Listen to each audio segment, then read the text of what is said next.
All right, guys, welcome back. Today we have Jonathan Burden with PTI on the show, and you guys teach insurance. Yep. What made you wake up and say, "Hey, I want to teach insurance"? Well, we are a family business, so really I never woke up and thought, I can't wait to teach insurance. I grow up watching my parents run a business. I get to be involved with it. I started out as the janitor. Now I'm the president of the company, so that's a pretty good Heck rags yeah. to riches story. But it was the opportunity to work with my family, to have a connection with them and see them consistently and be able to grow a business together. And just the flexibility of being able to have a business, set your schedule, and also be a family man and be Yeah. able to enjoy time with my family, enjoy time with my kids, watching them grow up, getting into sports, getting into activities, and all that kind of stuff there. Awesome. So your dad started it, right? Yes, he started in 1988. Okay. He was originally an insurance salesman.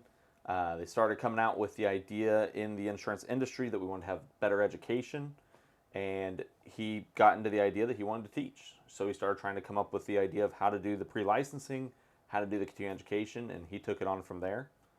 I believe I started, I want to say in 2012, maybe 2013, learning under him after I graduated college from Oakland City. And after that, just kind of grew the business with him, and he moved to semi-retirement in 2020 and passed the business on to me. And now I get to teach more, try to tell him what to do. He still gives me all the advice, and get to still enjoy all the time with the family and have a business. That's awesome. So what's the biggest challenge of taking over a business? And then how does that look with family? Do you think it's better because it's family? Do you think there's more challenges because it's family? It's unique Okay. because it's family. I definitely get asked that question a lot of how does it feel to work with family? Do you enjoy it? Is it difficult? And a lot of times people will say, well, I could never do that. And uh, honestly, I don't know anything else. This is what I've grown up with. I started doing projects with my dad around the house. I've always kind of worked under him. We've taken on different ventures together, so it just kind of felt natural. My mom works with us, always trying to make sure we're going in the right direction. Me and dad kind of have the big picture, and mom just makes sure we're staying on track every day. My sister now works for us, Okay. and I'd say one of the harder things is that she's my older sister, Oh and yeah. I still have that mode of she's my older sister, so you we figured out how to work together more than her work for me or anything like that. It's just you learn those dynamics as you go through it, and you hope that it works out. And I think that we do a good job communicating with each other, and uh, we spend time together outside of work quite a bit as well. So we know each other well. We all get along. We can be pretty good with discussing with each other and working through issues. But I mean, honestly, a lot of the business is teaching. So we have to take registrations, we have to get the orders in, but then it's teaching beyond that, and it's just communicating to the public, to the insurance public who needs to have that information, and uh, the family just kind of hits in different pieces with it and makes it work. Awesome. So, are there from 19, you said 88 to now, 1988. what have been like the changes in the world of insurance and teaching that have changed? I mean, the way we do our business has changed a lot. Now, we had started getting into webinar education and doing it online a little bit before COVID, so we got a leg up in that moment. So when COVID hit, a lot of things moved straight to webinar. We used to travel. Um Dad would travel between, I believe, 4 or 5 different states teaching classes, and be gone constantly, just going to the next class. Has other instructors going to other locations. Now it's all online. Yeah.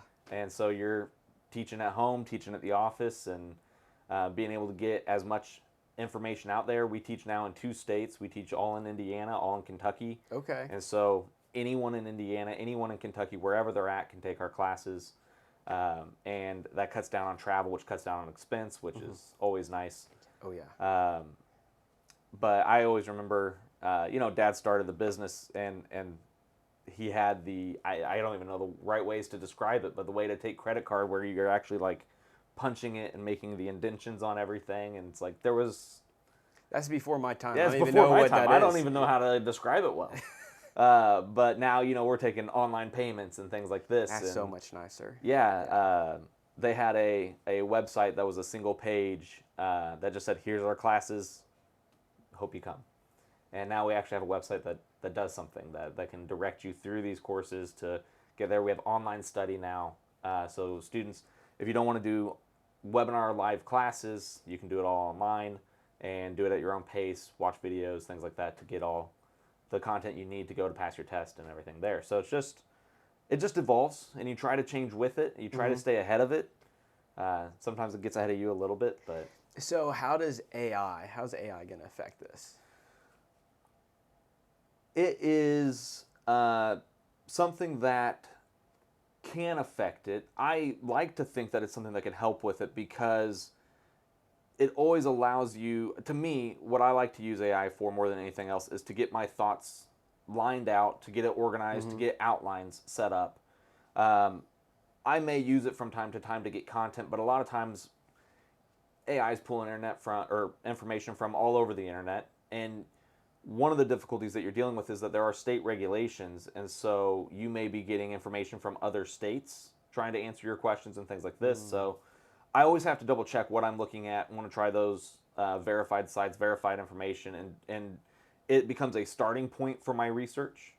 And then we're diving in deeper to verify and to make sure it's in the right direction. And it's the same thing to the insurance agents or those who are becoming insurance agents. So that as you're studying, you can go to AI and use it as a tool, but it needs to be that starting point. It doesn't need to be the end all be all. It is something that can direct you in the right area to go. But we use it for some of our class creation and just trying to make sure that we're getting the right information, the right layout, and sometimes just coming up with new ideas. One of the biggest things we do with AI right now is coming up with catchy class titles. Okay. Because sometimes you're thinking, man, how can I make insurance sound exciting? And there is nothing coming to mind. So AI gives you some good course titles that helps out, and so that's always nice too.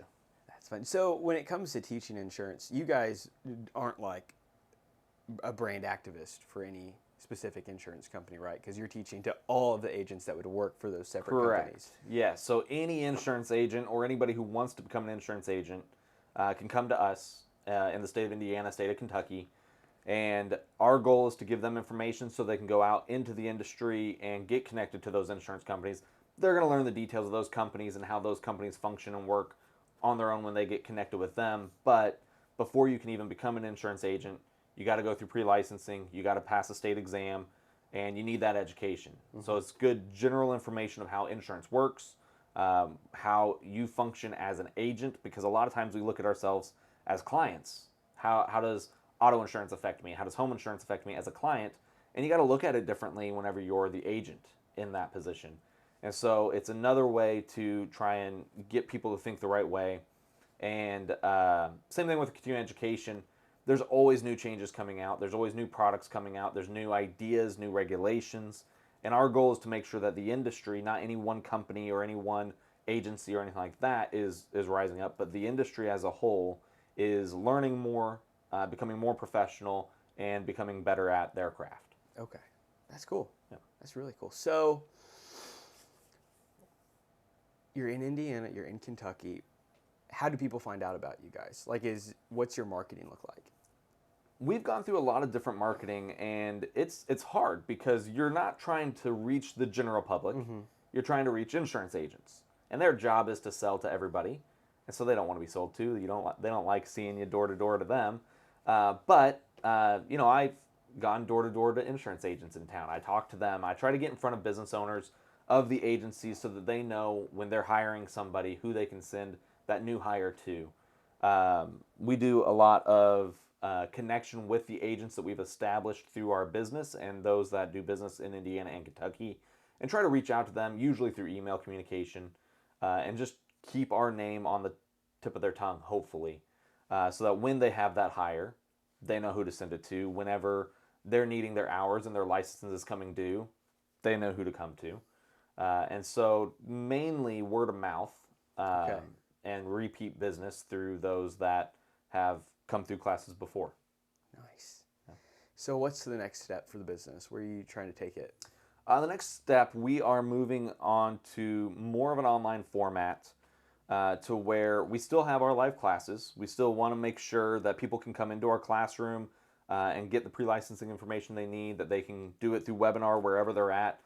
But we know more and more you got to study at your own pace. You want to have the book around you. You want to have those videos to be able to refer to. So we want to make it to where if you did a self-study program and you didn't have time to spend 3 days in a live classroom, that you can study on your own. You can get the information you need from beginning to end and have it be incredibly adequate, as good as that live classroom, and getting that information and trying to just figure out how to get all of those different ways that you can get somebody engaged in teaching.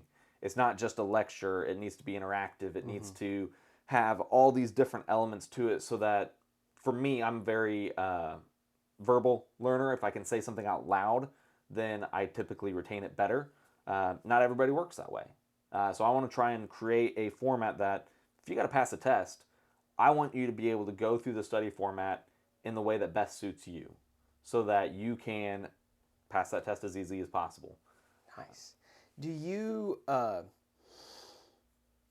so when COVID hit, is that when you guys switched to doing more video stuff? More so. Okay, so you were already doing it beforehand. Yeah, we had a little beforehand, but it hit hard. I was actually up in Mishawaka, Indiana, which is up by Notre Dame, South Bend area. And we would teach classes up there. I'd go up there once a month, spend a week up there. And I remember in March of 2020, we were hearing shutdowns coming down to Indiana. And I'm up in Mishawaka. It's 6 hours away. And the shutdown's getting closer to us. And I'm just trying to finish out class and get home before I get quarantined somewhere in between. But made it home, so that was good. And started looking at how the business, we took maybe just 2 weeks off, and then we were able to function out of our homes, teaching classes and trying to get that information. And insurance agents had to function as well and figure things out. And so they thought, well, I'm at home, I might as well take some classes. So worked out pretty well. Do you see, is there like do people want to go back to in classroom stuff more, or do you think they're like, are you seeing that people are really just fine with doing it on the computer at their own leisure? I would say for the continuing education, I wish that they would want to come to classroom more, but I understand they got business going on. It's hard to take a day or any time, any amount of hours. I mean, we do 3-4 hour classes. That's really long. It is really long. We used to do 8. It's a long day. Yeah. And so taking that much time away from your office is difficult. Being able to do a self-study version of that where you can do it in your own pace, or to do it in a webinar form where it's still a 3-hour class, but you can at least be at your desk. You can multitask a little bit and stay on top of what's going on in the office. I think that goes a long way. So I think the webinar format of that education has kind of taken over the classroom format for continuing education. For the pre-licensing, people are coming in with a career change, usually coming out of one industry, getting into insurance, and they know they have to pass a state exam. They don't necessarily always know what that exam looks like, what that's, how big it's going to be, and it's a big test. And so they want that more in-person education. The webinar still works because we do want people from all over the state to be able to come and utilize what we have. But I think that one, people like the in-person because you got to pass the test. Yeah. I like being in person. I like to ask questions. Like, come over here. Yeah. What am I looking at? Please walk me through it. Yep. Because with the video, you can kind of get that, but also it's like... Yeah. To me, with the education, especially on the pre-licensing side, it's less about just memorizing facts, and it's more about understanding why insurance works the way it does. Okay. How insurance functions, how it works as a agent, how it works as a client. But the more you understand the why insurance functions the way it does, the more you retain it, the more you understand it. And a lot of that comes with being in person and being able to ask that question of just simply why. Why does this work? Why does this do this way or that way or whatever it may be? So with your business, if you could only do like one part of the business, which one would it be? Would you like the teaching the most? Do you like the marketing the most? Are you a big accountant guy? Like what if you're like, I can only do one part of the business for the rest of my life, what would you choose? It's got to be teaching. You like that? I like teaching. Even on webinar, It's a live teaching webinar, and I'm not necessarily always getting a lot of feedback. They're there, they're listening, that's great, but I can still do that even as webinar. But man, having a live class in front of you, getting to know people, interact with people. We spend it's a 3-day cram course. Okay. So you get to see these people come in day after day and struggle with some information and hopefully come out on top. And seeing them come in without the knowledge of insurance and leave with the knowledge, it's rewarding. And you create bonds, you create connections with people. And I'm very big on community. I like making sure that I connect with the people that I'm involved with. And so I can't give up teaching. Well, that's good. When with teaching, is there any part of it that's like a struggle that you had to overcome? Like, what was like your weak point when it came to teaching? My dad told me it was my handwriting. Okay. We would have a whiteboard on there. I would have to learn how to write on a whiteboard because you write bigger font, and I do not have good handwriting. So he's like, you got to do better. It has to be legible. Now I have great handwriting, and my dad teaches from time to time, and his handwriting could be better. Oh, okay. Yeah, it's throwing shots. Yeah. That's awesome. Okay, cool. Now, you also have another business. I do. Right? Do you want to talk about that a little Sure, bit? yeah. Okay, so tell us about it. So my other business is JB Remodeling and Design. And so another venture that I've had with my dad has been growing up. I say it's a venture. He really just made me work on Saturdays with him around the house, build projects, do different things around the house and remodeling. And eventually we did get to the point where we wanted to flip houses. And so we'd work on houses, flip them, try and put them in a better position than they were before, benefit the neighborhood, make things better. And we did it for our own house that we lived in. And eventually we started doing it more and more. After a while, I started having a little more time. After COVID, I'm not traveling as much with PTI. And so now I have a little more flexibility. And so I branched out, and with my contractor's license, I go in and do interior remodeling for individuals as they need me, mainly in Vanderbilt County, and mainly working on drywall repair, backsplash, baseboard trim work, just some of the little detail work around the house that people need help with. And People hate drywall. Like there's People do hate drywall. Yeah, there's not a lot of people. Well, I hear everybody say there's not a lot of people that do drywall in Evansville. yeah, Is that true? I don't know. I mean, everybody attempts it. I'll say that, but I like the medium to small projects because I don't have all the full-fledged equipment. If you're doing a whole house, I got a guy for that. He's great too. So I got my connections with other contractors as well. So I do know more people doing drywall than most. Okay. But you can definitely find people. That's good. That's good. What's your favorite thing to remodel? Well, right now I'd say whatever I'm doing in my own house. Okay. Trying to get it a little bit more developed and things like that. But usually it's whatever project I'm in. I love doing a little bit of everything inside. I don't like painting. That's my one thing that I try to stay away from. But I really love tile work. Really? Backsplash, shower surrounds, things like that, doing floors. It's something where you can put a piece of tile down, and it just, even one piece transforms the space. And every time you put a new piece down, it just grows, and it has so much detail and color in it and design. It's always fun for me to put it down. That's awesome. Okay, so here's a question with Evansville. You said you guys used to flip houses? Okay. With flipping houses in Evansville, there's some people that do like quick flips. You know, like you walk in and it's like the floor's like still sinking, but it looks pretty now. And I feel like we have a lot of pockets of areas in Evansville, whether it's middle of town, south side, even north side. It's like there's really nice areas and there's like really not so good areas. And then the houses are cheap. Someone remodels it. It's super expensive, but then all of the neighbors on that street, like that house just stands out like a sore thumb. Yeah. Super pretty. Everything else is ugly. What do you think Evansville needs to do to combat sort of that? Or is there anything that can be done? I have a friend up in Mishawaka, and they, I don't know the program name, but they did this up there. They have a very similar issue in South Bend, Mishawaka, where you just have those pockets where the houses aren't matching up. And they had a community program to get young people into a house and get it at an affordable rate to where they actually had budgets to be able to work on it and remodel it. But the idea was that they're meant to live there for so long, and it was a very intentional program that they had, and they grew with the neighborhood, and it was to make sure that one house doesn't shoot above the rest, or you're not suddenly bringing this neighborhood into a whole different budget to where those that have been there for years or those who are just getting by with things are suddenly struggling because property taxes are changing and things like this. And I wish I could remember the name of it, but it was a really good program, really intentional. So there's definitely things out there. I wish I knew more about what they were, but I don't know if Evansville has anything developed in that way. But if anybody asked me, I would connect them to somebody in South Bend who's gone through the program themselves, and I think it'd be a great fit for our area. I think it would be, because like there's some houses that are remodeled. I'm like, that's a really nice house. Like I would buy that. I would live there. I'm just like, the neighborhood's not great. Yeah. You know what I'm saying? It's like one of those where you're like, Yep.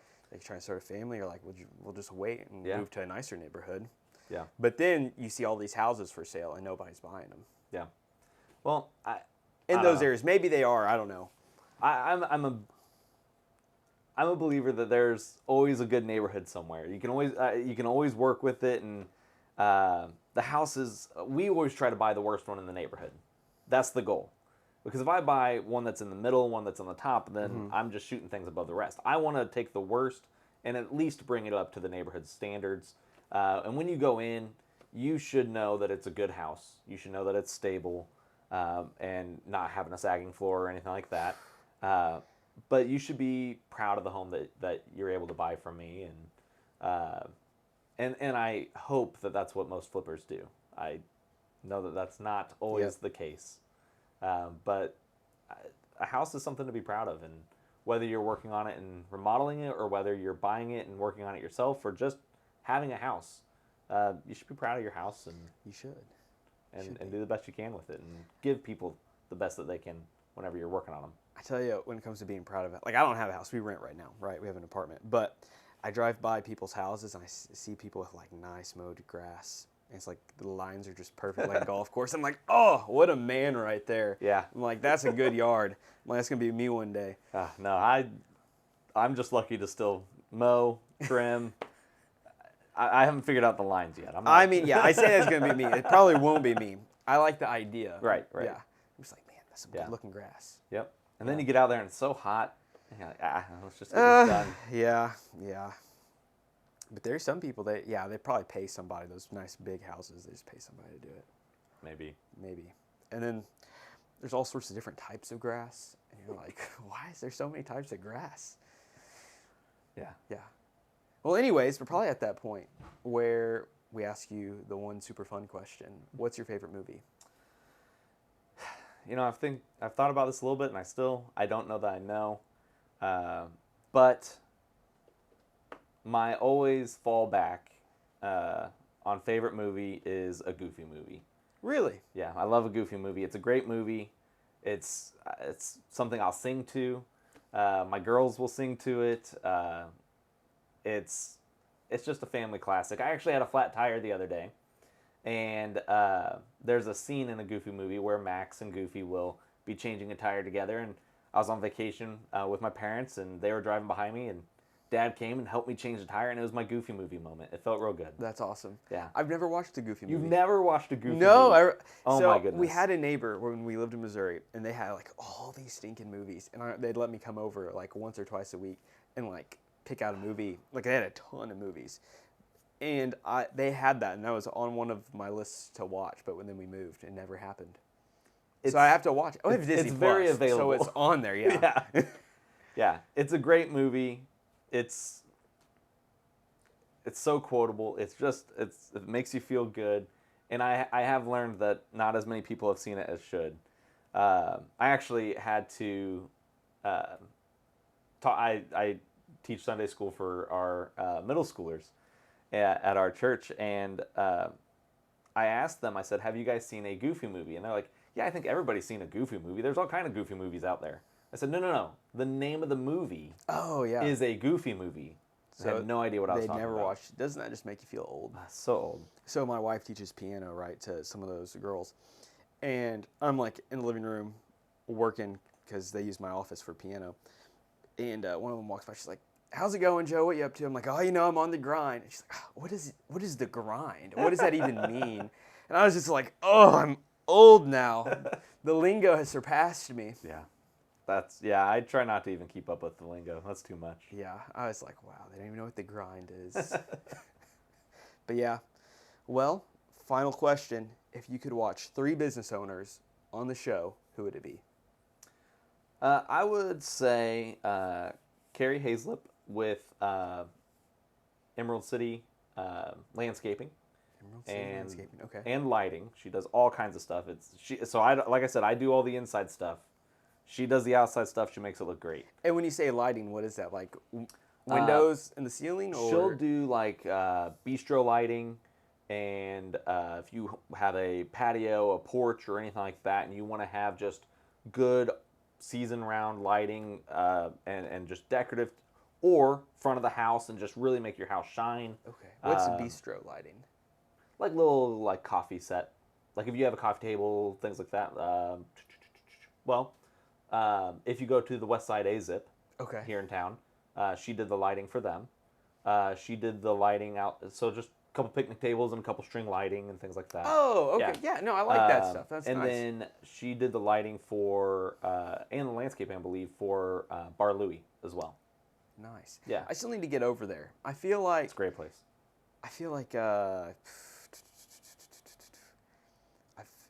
they are a part of a BNI group. Yep. Yep. Yeah, they're in Adams, the heavy hitters. Okay. And so that's Chase Oswald is the owner there. Chase Oswald. Yep.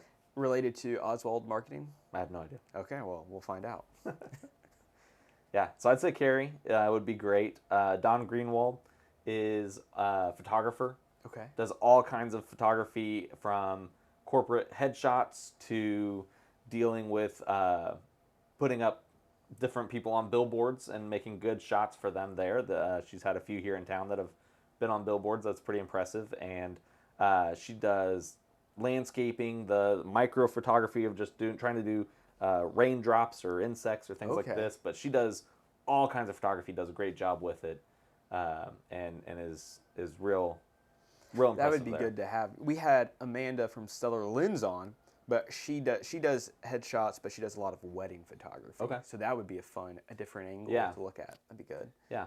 I would say one more would be the Ike brothers. Ike Brothers. Yeah. We have Aaron Ike in our BNI group that I'm a part of, and they have Ike Brothers Automotive and Dart Automotive as well. Okay. And so they work with both of those.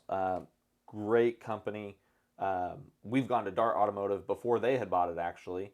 And Dale Dart, the original owner, I believe the original owner, eventually sold it to the Ike brothers, and they want to keep the tradition of what Dart has been in the past and what it is to the West Side community, and they've done a great job of that. Well, we need to have them on then. Yeah. That sounds good.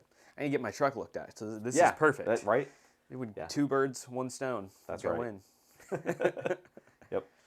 Sweet action. Well, okay. Well, subscribe so you can hopefully watch them on the show. All your info will be below. And then do you want them to go to the website, Facebook, anything in particular? Do you have a Facebook? I do have a Facebook. I don't post on it very often. So go to the website. Go to the website. Check them out. Yep. Okay. Well, thanks for coming on the show, man. Yeah. This was good. Thanks for having me. All right. See you guys next time. And click right here to watch another episode.